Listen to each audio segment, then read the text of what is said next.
Good evening, ladies and gentlemen. I hope that you've had a great first day at the conference. The next speaker is Anders Sandberg, and he has got a doctorate from the University of Stockholm in computational neuroscience. At the moment, he works at the Future of Humanity Institute, where his research involves many different things, including transhumanism and existential risk, and also the long-term future of humanity. His speech tonight is called What Can We Say About the Size of the Future? The talk in total is going to be 50 minutes, and there's going to be about 32 or 35 minutes presentation by Anders. And then after that, we will be doing a Q&A. We will take questions from the audience, so you'll just have to raise your hand, and then I'll come over and get the question. Or you can ask us a question on Swapcard. So if you just go onto the event, you click the event, and then you go into live discussion and go over to the questions panel. You'll be able to ask a question, and other people can rank the best ones, and those are the ones which I will ask Anders. But without any more further ado, I present to you Anders Sandberg.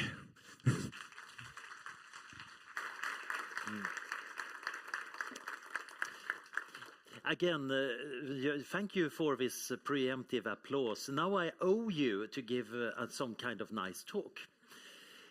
So I'm one of those really annoying people who drive professors nuts by not keeping to their subject. So I was supposed to be studying computational neuroscience, and I was taking all sorts of other courses, and I was getting interested in studying a bit of Latin and a bit of medical engineering. Why don't we do something in virtual reality?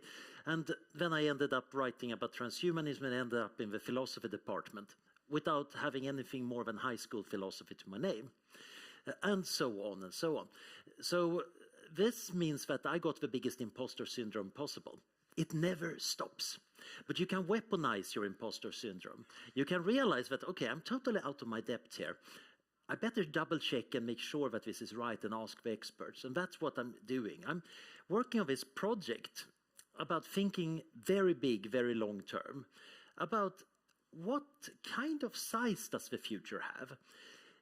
In some sense, what is the grandness of the future? If we have a future, is it going to be this size? Is it going to be square? Is it going to be a good, according to different philosophies? And can we say something useful about this that then affect what we actually go off and do? Because in the end, there is the next Tuesday question that always comes up whenever thinking about stuff. What will I do next Tuesday based on this talk? So I'm hoping to give you some ideas about maybe how you will spend next Tuesday based on questions about the long-range future of humanity and the universe and everything. Now, the question how big the future is actually came up with a talk I gave at an EAGx in Oxford many years ago. And somebody asked the question, and I started wondering, how do you measure it? You could start saying, well, maybe the length of the future. How long will a clock keep on ticking in the future? And there is an interesting answer to that, how long you can actually keep the clock ticking. Physical clocks will stop ticking in about 10 to the power of 100 years, a Google years. That is interesting.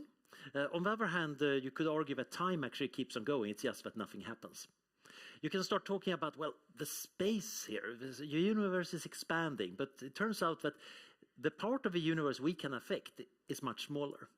And we can start talking about how big that is. And that turns out to have a lot of effect. This is spatial bigness. But we can also think about how many events happen that we can distinguish. How much history could there be? And so on. So these are the projects I'm working on, and they're ending up with this gigantic book project I'm trying to write and trying to finish before the big future arrives. But one approach to think about the bigness of the future is to think about how we used to think about time. Most societies have ecological time. That is the time in terms of days. Getting up in the morning, going out to milk the cows, and the rhythms of normal life. Some of them stretch over longer periods of time. You think about your own lifetime, you think about your children, and this is all very embedded in how you live your life. And then there is the structural time, the tales of heroes and the history of the tribe. And it's bigger, and your ecological time is part of that. What happened more recently is that we started adding chronological time. At first, priests and astronomers started counting years. They got this weird idea that maybe we could count years with numbers, starting with 1. Now is year 0 or year 1, and then it goes on as long as there's numbers. Oh, that's a lot of numbers. There is an enormous future ahead suddenly.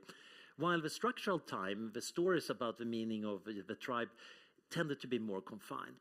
But what really happened in the early modern era, as science started getting going, was that people realized that there is deep time. Time that didn't involve people at all, didn't involve history. When the geologists started looking at sediments and rocks, they realized that these rocks were once sand and silt that had been compressed and turned into rock. And this is a process that takes at least millions of years. That's millions of years with no human history. And gradually they realized, not millions, but billions of years. The physicists made some arguments that, and you geologists and biologists, you're probably full of it. We know that Earth should have frozen solid relatively quickly, and the sun should have also frozen solid, so it can't be that old. And then eventually radioactivity was discovered, and the physicists said, okay, actually, those billions of years make total sense. Similarly, astronomers started to realize that, oh yes, many things orbit very slowly and have been doing that for a long time. And gradually they found the ultimate deep in history, realizing that, oh, the universe must have started about 13.7 billion years ago. There is a deep time leading back to that. But for a surprisingly long time, people didn't turn around and think, if there is a deep past, a perhaps unsettling, uninhabited deep past, what about the future? A deep future, that was a thought that took a while to sink in. Some thinkers and authors did start to realize that, whoa, I'm getting kind of vertigo thinking about the past, and I should probably get vertigo about thinking about the future. If stuff happened 1 million years ago, it might happen in 1 million years in the future. And gradually we realize that many processes we are involved in might be relevant. It's kind of obvious if you do sustainability and try to think about the natural cycles of a planet. If you want to put your nuclear waste somewhere and you want to figure out how long is this going to have to be underground for, you start planning long term. And eventually astronomers got enough courage from the cosmological models to ask them, so what happens further down the line? So in the 1960s, Lord Martin Rees, he was not Lord at that time, but he wrote a paper about physical eschatology. Eschatology is the part of theology that deals with questions like the end of the world, what's the meaning of it all? And he somewhat jokingly used that for his paper about collapsing universes, showed that you can actually predict in these models what's going to happen near the end of a universe as it implodes in on itself. And since then, astronomers have occasionally dared to use the models that they have been using to retrodict the past to predict the future. And this can be done in a lot of other domains, at least some domains. So, for example, I can very confidently predict that during my talk the sun is going to be setting, because I checked with an app and I'm trusting the models of Earth's rotation, and it's kind of invariant because of a lot of deep physics. We know that. Similarly, that little map I'm showing of solar eclipses in the future, it's very likely highly accurate because Earth is moving around the sun and the moon is moving around the Earth on very predictable orbits because there is no friction in space. We understand the laws of gravity. Indeed, you can run these predictions indefinitely far into the future, or at least for a few thousand years. Beyond about 5,000 or 7,000 years, it turns out that Earth's rotation varies a little bit too much. So while the paths of totality and partial eclipse are going to be correct on the map, they're going to be displaced some random distance enough that they're not going to be good predictions in 7,000 years. But for the next few thousand years, we can totally predict where you want to stand in order to see a solar eclipse. this is the part of the world where we can make very good predictions. We can't do great weather predictions because it's chaotic. Small differences, like the proverbial butterfly, eventually scale up and means that you can't predict whether it's going to rain in 1 year's time in Stockholm. You can make climate models, however, to get the statistical distribution of rain, and they are probably fairly accurate. There is an interesting issue here how much we trust models, but you can make long-range probabilistic predictions that are much better. But the many domains we care deeply about, and that might matter quite a bit, that are not predictable at all. Fashions, for example. Next year's fashion, if we could predict what they are going to be, they wouldn't be fashionable. It needs to be new, exciting, different, but not too outrageous, because you need to get customers to want to wear the new fashion and use them. Similarly, the market, if we could predict the stock market far enough in advance, we would all be making clever deals to make money, and that would actually make the predictions invalid. So these are anti-predictable systems, and typically when humans are involved, we get anti-predictability, because we humans typically don't like being predicted. We quite often benefit by surprising or undermining predictions. There are also things that are based on ideas that are hard to predict, because you can't predict an idea until you have it. There are some limits on that too, but let's take that in the question answer session. But this, of course, means that we can't say much about some future technologies. Many technologies are following like Moore's law and following rather nice curves. But if you look at the performance of software, quite often it tends to go up smoothly with Moore's law and then do a jump when some genius comes up with a better algorithm or some hacker comes up with a different way of solving the problem. And that can quite often be something like 10 years of Moore's law improvement. This, of course, means that it gets very tricky to predict many parts of technology we care about. AI is the most obvious one. As an old neural networks person, I'm kind of astounded that, whoa, they're actually working now. They didn't work when I was doing it, and it wasn't just my fault. So one way of thinking about this might be to do exploratory engineering. So we know that there's some technologies that probably cannot be done at all because physics doesn't allow it. If I want to have a computer built big as a galaxy, it will implode into a black hole. The laws of gravity are just forcing that. There are limits because of the light speed limits and quantum mechanics, etc. We also know that if I want to make a car, in principle that's doable because cars already exist. We have some cars. Some cars are better than others. There is this interesting space in between. So in this little diagram, we have this white space that are technologies that we don't have, and maybe we'll never have, but we might have. And we can try to explore that. So we can say the blue area, if we have already done it, we know it can be done. And also quite often, if nature is doing it, we are typically, in the long run, not always in the short run, successful in imitating it. We have figured out to make solar cells that are actually more effective than photosynthesis. It's just that photosynthesis happens with something that builds itself, unlike our solar cells. So we might still want to get that other self-reproductive capability. We already have self-reproducing machines. They're called computer viruses, and maybe not totally optimal, but we can demonstrate this. So quite often, if we see something in nature, we have a good idea that this can eventually be done. Also, we have found that we can automate tasks. This has a big effect, because typically, if I figure out how to make a machine to do my job for me, it can be run 24/7. And it's usually much more effective because you can speed it up much more than you can speed up my action. No amount of coffee can make me work 10 times faster, but typically mechanical devices can do that. Typically, the productivity goes up by orders of magnitude when you automate things. And of course, we can automate the building of machinery too. One of the interesting consequences of this that I think is an important part of my talk is that actually it doesn't look that the scale is an insurmountable barrier. Our ancestors would have been astounded by the size of this cave. Whoa, how did you find this big cave? And our answer is, of course, haha, we built it. We used liquid rock called concrete. And actually, we have machines to make as much concrete we want, and other machines to pour the concrete, and so on and so on.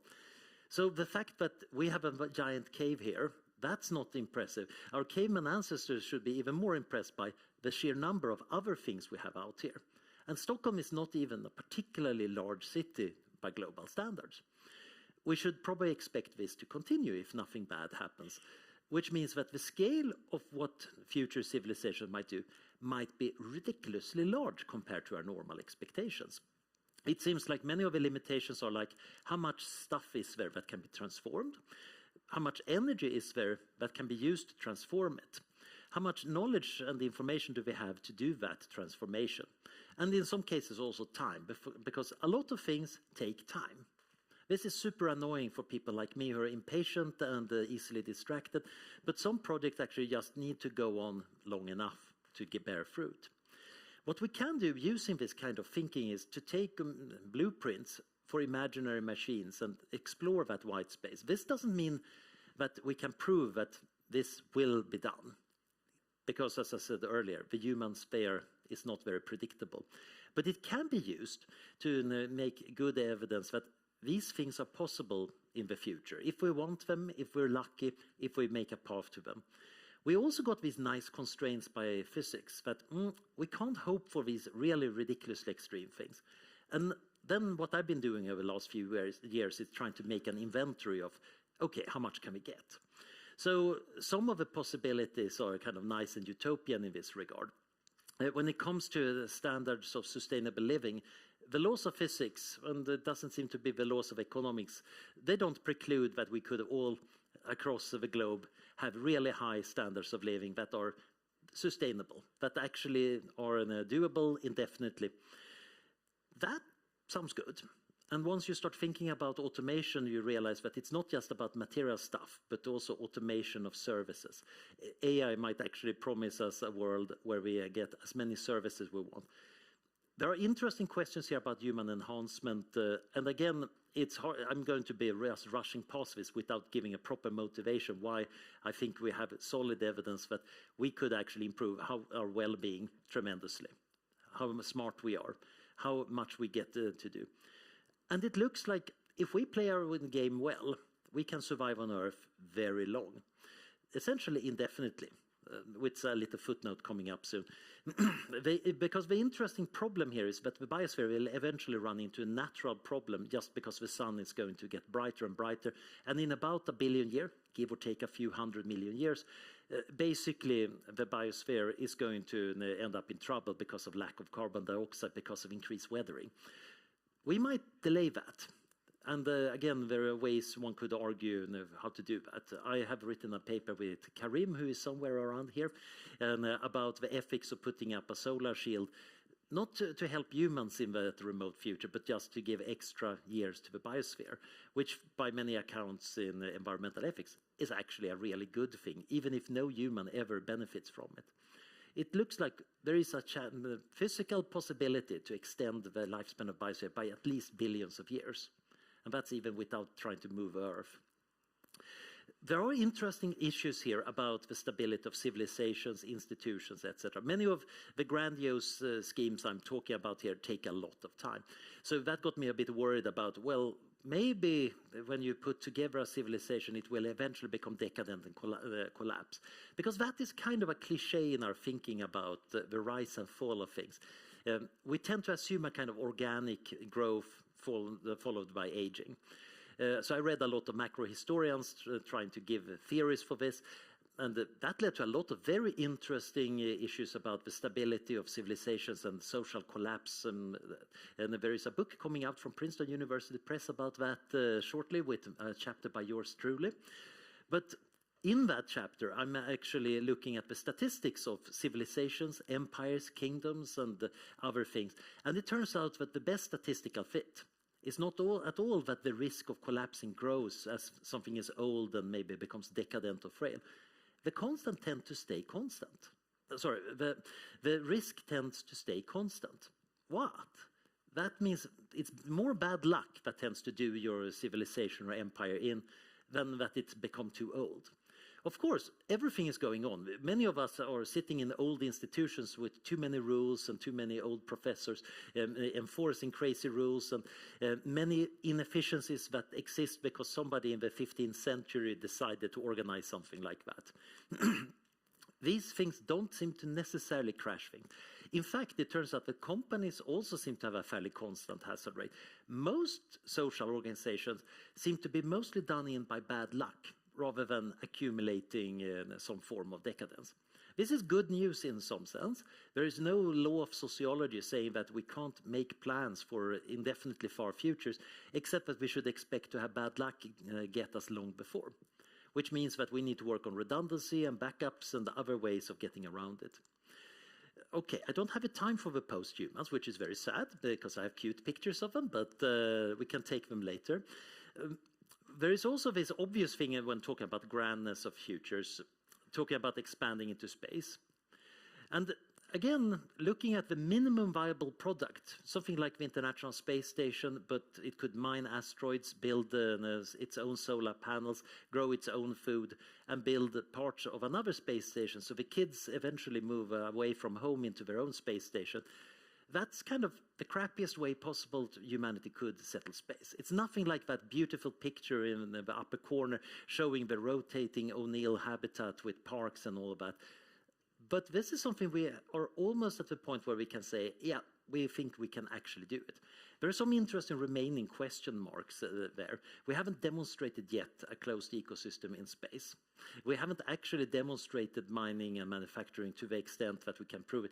We also haven't tested yet to reproduce in space. And that's probably the last thing we want to do until we've proven that all the others work. But even that kind of crappy minimum viable product would probably have enough space for about 1 trillion people that could survive in total in solar system for at least 5 billion years.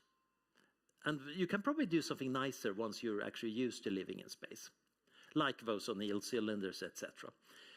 That's an enormous population. And of course, if you could actually settle other stars in the Milky Way, now we scale it up by a factor of 300 billion. That's a lot more people. And of course, if we actually go really fast, we can get to other galaxies. I have a paper with Stuart Armstrong working out the details, and we find that we can settle a sizable fraction of the visible universe, that kind of yellow blob in the middle of a big sphere. It also turns out that the galaxy we can never ever touch, because they're running away from us. The expansion of the universe means that we can never even signal to them. If there's some aliens there, we can never tell them that we're here. But we can still literally get billions of galaxies if we eventually choose to go that far. That's an enormous population, 10 to the 38 people. I don't even know how to calculate that. Or rather, I know how to calculate it, but I can't imagine it. There is an interesting irony here that it's easy to calculate things that you can't imagine. As a prosthetic for imagination, calculation is a bit limited.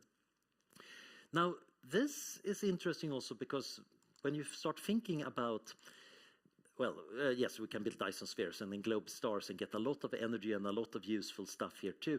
And again, it's basically due to the automation argument. One of the interesting things here is that this is not just a way of getting a lot of energy, but it's also a way of projecting energy afar, which is great for moving spacecraft and maybe burning a few pesky planets. They're actually fairly bad as weapons, fortunately. But they're also very powerful for communication because they're antennas the size of a solar system. And they don't need that much material. Normally when talking about Dyson spheres, people start imagining enormous, massive constructions, but you can make them out of thin aluminium foil. And that can also be used to move entire stars very slowly. But my point is, we can survive for a very, very, very long time. So if we survive as long as other mammalian species, we get about 1 million years. Even a small population of hunter-gatherers, let's say a few 100 million living for 1 million years, that's a much bigger population that has ever existed. And you can imagine a more advanced society, maybe a sustainable world where we have maybe a few billion people living in nice little utopias and they survive for 1 million years. Now we're talking trillions of lives. Whoa, that's quite a lot of more lives than have ever existed. In the past, we have about 110 billion people. Currently, we have 8 billion people.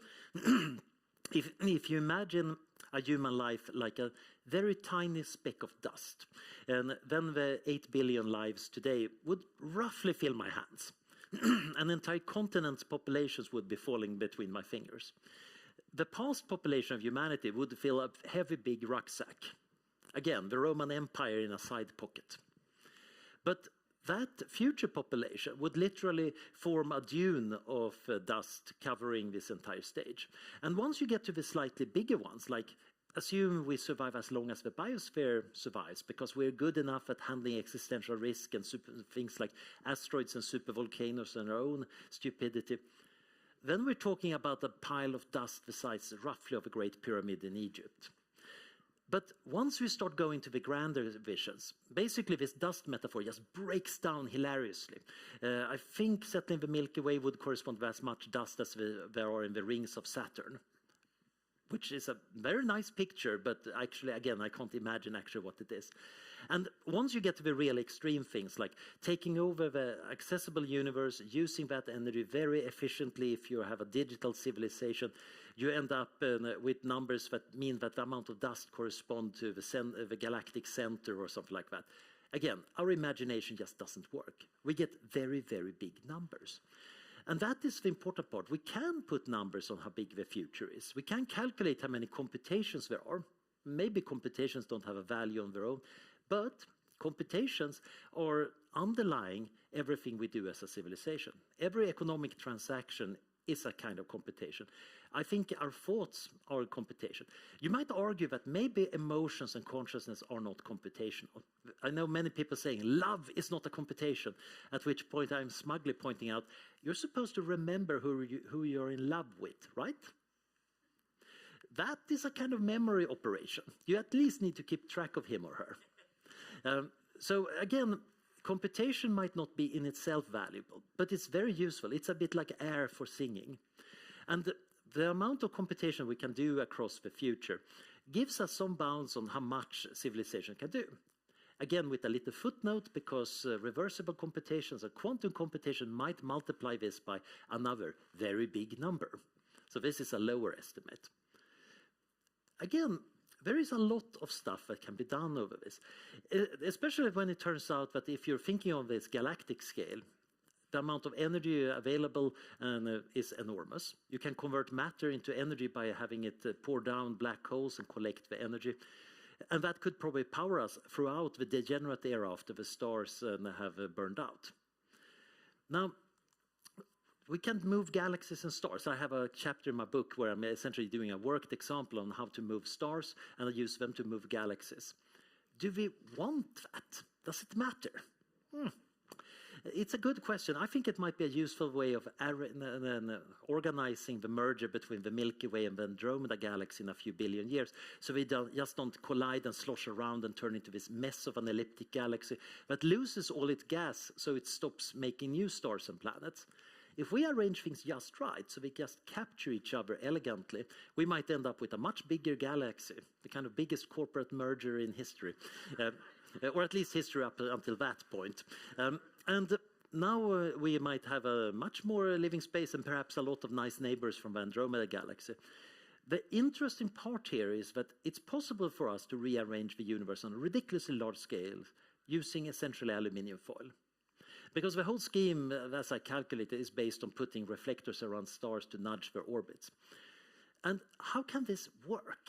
Well, we're a bit like ants. Individual ants can't do very much. They can pull grains of sand, or they can pull small pine cone needles and things like that. But they work together, and they also create patterns and organization of these patterns that are quite powerful. So we might set things in motion by automation or by our own coordination that make stars change their orbit slightly. So they encounter each other in a slightly different way and now move in a different pattern, and then that gets scaled up. This is not fundamentally different from what I'm doing right now in terms of computation. The reason you're seeing pretty pictures, hopefully, is that somewhere we took silicon and did various meticulous things to etch it into particular patterns. That means that when I'm pressing this button, various electrical signals go around in a complicated way and cause very complicated chains of causal interaction that ends up with the next slide. That involved literally billions of discrete operations, and the number of electrons, it's too late in the evening to calculate that number, but it's an enormous amount of electrons doing stuff. And that is because we arranged the matter of some silicon chips and some metal and some plastic in a particular mode. Now, this is interesting because we are kind of playing around here with nudging matter and energy on the small scale into patterns that allow us to modify it on a larger scale. And I think this is typical of what life does. Life is a kind of phase transition matter, taking non-living matter and converting it into living matter that has a lot of organization and is good at staying alive and then spreading. Now, if intelligent life can spread through the universe, that is also a transition that could actually modify everything. So astronomers have noticed that there seems to be a scale beyond which the universe is believed to be more or less homogeneous. It's about 200 megaparsec, about 500 million light years. Beyond that scale, the galactic voids and filaments just average out to this relatively even background. It's believed. There are some dissenters who think there are bigger structures, but generally it's not believed that there is much going on beyond this scale. Now, we could probably rearrange galaxies at least within a scale of about 50 megaparsec by my calculations, if we want to. It's not obvious that it's a smart idea, but if we really put our mind to it, we could do this as a long-term project. Now, we could also spread over slightly larger ranges, about 4.7 gigaparsec if we go really fast. So that's the big blobs here. So you can imagine that each of these circles that I'm putting up corresponds to intelligent life showing up somewhere, and some of it decides that, okay, we're going to do things. So some of it spreads out very far, some of it stays local and rearranges the local galaxies to various things. This life bubble scale is bigger than the end of greatness scale. So when you try to describe the universe, you need to think about what's significant in it. Also, there is a different scale, and that is how far these bubbles are from each other. That's determined by how common life is in the universe. I believe the universe is pretty sparsely inhabited. Others think it's more densely, but it might be that this is kind of independent. It's based on some obscure issues of chemistry and physics that we don't understand yet. Those distances could be really vast. But it seems like when you try to describe the pattern of the universe at large times, actually leaving out intelligent life might be stupid, because you're missing out an important organizing pattern. Guy Kahane, who's written a very nice paper about our cosmic insignificance, he rhetorically asked, do we have to move galaxies to be significant? And my answer is actually, yeah, because by his definition, if you leave out something in a description of a system, it's significant, then you lost kind of understanding of the system. If I'm describing this lecture without mentioning that there is an audience, I'm kind of failing at describing this lecture. If I'm missing out on describing that there are some extra chairs over there, yeah, that doesn't change the understanding. And the same thing might be happening to the universe. It might be that intelligent life actually is going to be significant in reshaping and explaining its long-term structure. That is quite cool. That might maybe heartwarming. And one of the most interesting things is this is dependent on what we choose. We might decide that this is kind of crazy. Why should we move galaxies? We should sit at home and have a nice time. Or maybe we should have a moral duty to turn it all into sentient paper clips or whatever. That is something we can choose. This is a kind of micro question. It's a question of politics, economics, and human ideas. I can't predict what's going to happen there. But it might get scaled up to cosmological scales. Okay, I don't have the time to get into that, but it's doubtless going to come up in the questions. I've been thinking a lot about how our understanding of physics could be wrong and how that might change the picture. The really interesting thing is to think about what do we want with the universe. We might want to convert everything to whatever has maximum utility, whether that is happiness or paper clips or a mind's experience in good lives. It might be that it's based on computations, in which case we might want to grab a lot of the universe and then sleep in until the universe cools down in 1 trillion years or so, because then we can do much more computation in a colder universe. It might also be that actually you need to have complicated, causally connected things like civilizations, in which case we might want to stay within a galaxy cluster. It might be that you want to just survive for a long time. And of course, many people think we should be maximizing doing crazy stuff.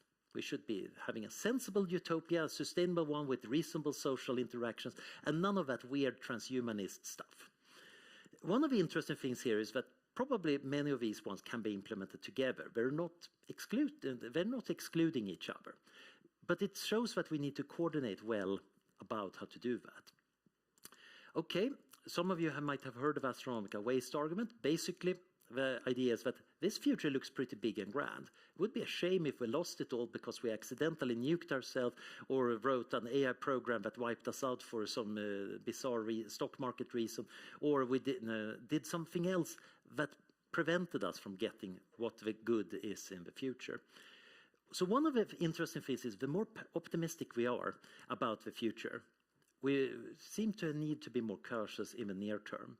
And this might be partially because the future is long rather than its grandness. But that's another question. We might want to do the long reflection to plan ahead, to coordinate before setting out for these far adventures. But in the end, I want to give you this impression that by whatever scale you use, the future looks tremendously big. And it could be really bright, really grand. And that means that we better not lock ourselves into something small. We better avoid locking ourselves out by killing ourselves. We might want to coordinate much more. That might still take a while. Musk's latest rocket didn't get that far. But eventually, we will probably have to set some ground rules as we spread. And many of these far-out things are based on technologies we're already doing. Solar sails.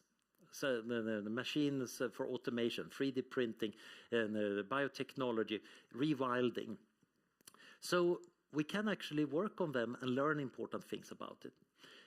Finally, there is this interesting thing that we humans create improbable things. We cannot make it the impossible, but we're very good at going very close to the impossible, to do utterly, utterly improbable things, to make pieces of rock present pictures. That's weird.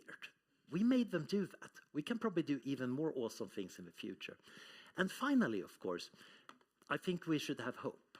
We should realize that, yep, maybe there are some enormous, tough and horrifying challenges ahead, but there are reasons to try to get past them. If the future was kind of meh and not very big, it might actually not make much sense to spend your time on it. But the future looks grand, and that is why we should try to get there. Thank you.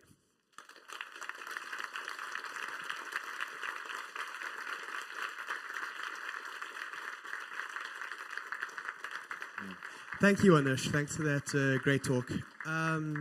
Before I check the app, do I have any questions from the audience? There is one over there. Sure, let me come over.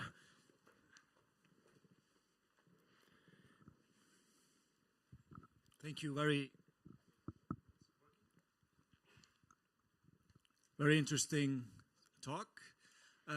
Your thoughts on the Fermi paradox, the great filter before and after. Why haven't we seen civilizations? Why do we see nothing? And what do you think in resolving that paradox? So my best answer to that is in a little preprint I wrote with Toby Ord and Eric Drexler called Dissolving the Fermi Paradox.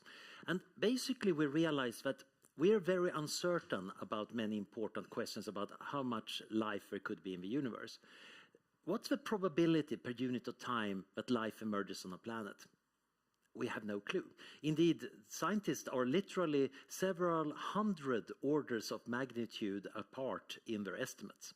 And that's based on the best science we have, which is kind of disturbing in an interesting way. Similarly, we don't know how easy it is to evolve an intelligent species. 1 out of about 1 billion species on Earth has turned out to be intelligent as far as we know. But maybe Earth is unrepresentative. Maybe other planets have way more or way less intelligence. So when you plug that together into the Drake equation and actually take care about your uncertainties, you realize that you end up with a very broad distribution. So even if on average you're very optimistic about the chance of life, what the current state of knowledge means that you should give a fairly high probability to the universe being empty. Indeed, the I think the average conclusion would be that you should expect the universe to be pretty empty. This is armchair astrobiology. This is based on kind of not looking out of a window and not observing the rest of the universe. You can improve on these estimates a lot by actually looking at other planets and seeing, did life emerge here? Did panspermia happen so life spread between the planets of the solar system? In the lab, can we test for how easy it is to get life? So we can improve on this. But I end up with the conclusion, also based a little bit on the history of life on Earth and a few other factors, that the universe looks pretty sparsely inhabited. But that still doesn't mean it's empty. I think the universe is pretty big enough that we actually do have neighbors. It's just that we're about a gigaparsec in that direction or so. So it's going to take us a few billion years to meet them, which gives us plenty of time to figure out what to say with them. That's not as cliched as take us to your leader or something. Okay, yeah, I see that there's a couple of questions here.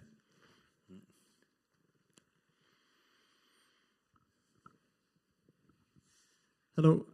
So, if I understood correctly, you said that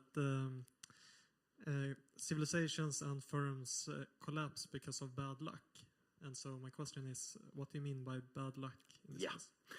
That is a great question. So think about your empire. You might be able to withstand a barbarian invasion. And a bad harvest, well, that's happening occasionally. That's not necessarily the end of empire. And even a crazy emperor is not necessarily a problem. But if all three happens at the same time, that's bad. And I think this is roughly what is going on. The thing that does in complex organizations is rarely that it's a one super unlikely thing happening, but rather the combination of somewhat more normal disasters, but together, of course, they're somewhat unlikely to happen all at the same time. Now, this is complicated because the kind of crash I'm describing here is not what happened to the Roman Empire, for example. The Roman Empire took several centuries to collapse. If that is collapsing, it's kind of a rather leisurely form of collapsing. In many cases, it was more that the Roman Empire ended up on a pathway. There was a trend towards more and more decentralization, and various institutions disappeared, etc. And you can argue, was that really bad luck? I think there was decisions being made at certain points that led to that. And I think, in general, what happens is that we can build defenses against unlikely problems for our organizations. We can have money in the bank. We can have insurance. We can make sure that the chief engineer is never on the same plane as the second in command, so that if one plane crashes, we at least got somebody who knows the password. That reduces risk. But you also get this emergent risk, the normal accidents. And the bigger your organization is, the more you work on elaborate safety measures, you also introduce common modes of failure. So it's tricky to reduce these causes. I think the best way is just having separate organizations or separate empires or separate planets that are naturally decorrelated. That's probably the only truly safe way of really guaranteeing that something works. But that has costs. And generally we have this problem that we want to be efficient. We want to do more. So we try to optimize for cost. We are not going to be putting all the resources far apart. We are going to link them up more tightly because we get so much more. But the price we pay is now is a high risk of something going wrong that spreads to all parts of the system. I think one should just be aware of this and then decide, okay, what level of risk do we actually want to take? And how good are we at estimating that level of risk? Because we should also take into account that we're going to be wrong about our level of risk. Thank you. Any more questions? Yes, I see one over there. Thank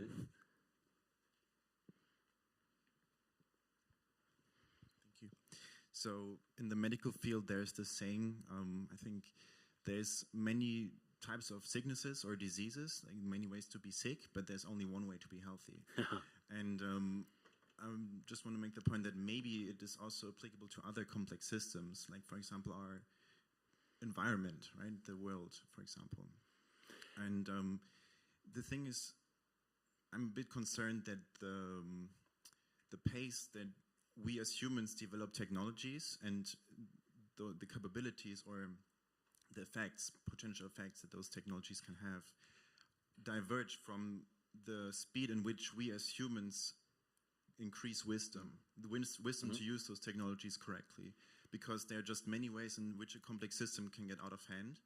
And I guess it requires wisdom in order to keep a system stable or to keep it healthy, so to speak. Yeah. So, how do you see this problem? First of all, I don't think I agree on that health is a single state. If you look at, for example, mental health, that is usually a very flexible state. Mentally healthy people do a lot of things. They have different life projects, different hobbies. They can do different things. If the situation changes, they adapt to it. And usually the people who have some form of mental illness, they are much more rigid. There are limitations to what they can do. These limitations and this rigidity, that's usually what's causing the anguish and problems. And I think this goes for most complex systems. A healthy complex system, so to say, it's not sitting there statically. It's dynamic. Things are changing. Things are modifying themselves all the time. An ecosystem, it's not just that the plants and animals come and go. It's also that the composition kind of changes a little bit over time. And gradually, of course, evolution will move it around quite a lot.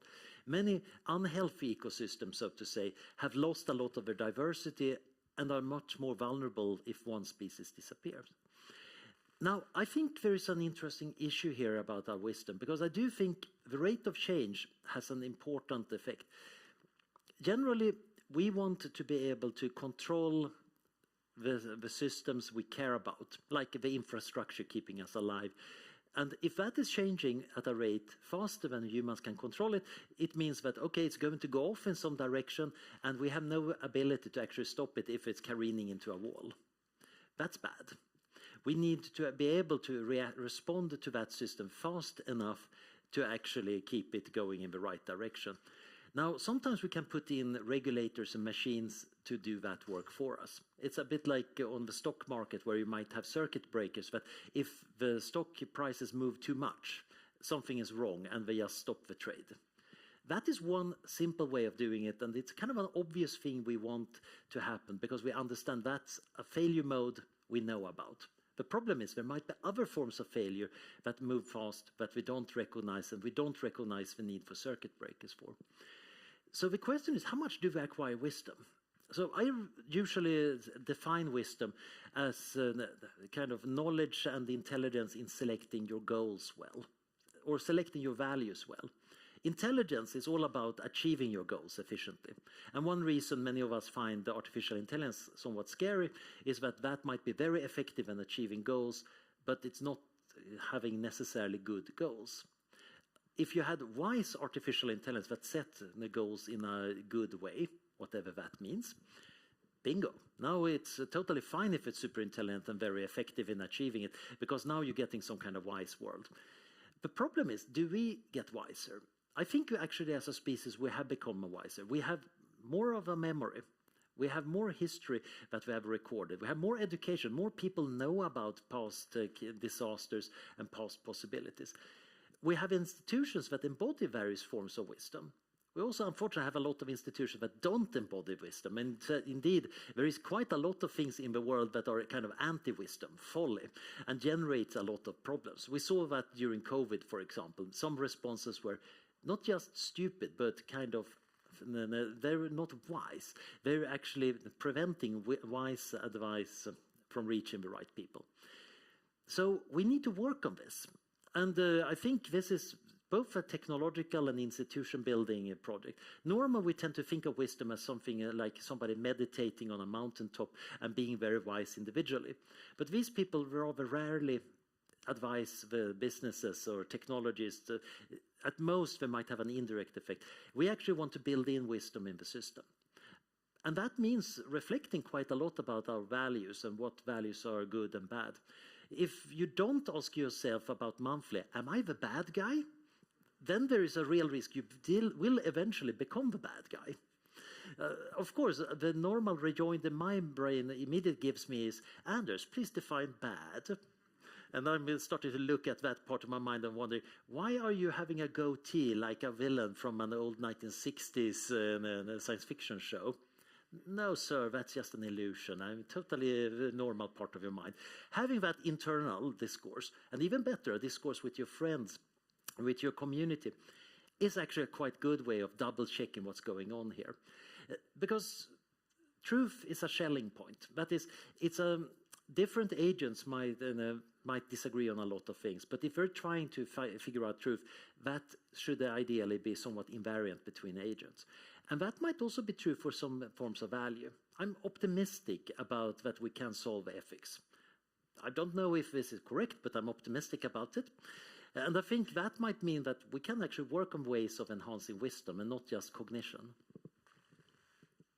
Great. So unfortunately, we don't have any more time for any more questions. We have to leave the stage for the next presentation. But I will be around for the next few days, happy to dispense, if not wisdom, at least random ideas. Yes.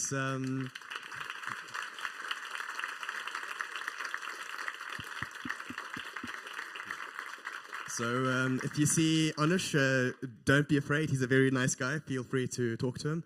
And also, officially, according to the program, he is here tomorrow at 11:30 to 12:30 on the topic Building a Resilient Future, 2 new Scandinavian initiatives, along with Eirik Mofos and Karim Jabadi.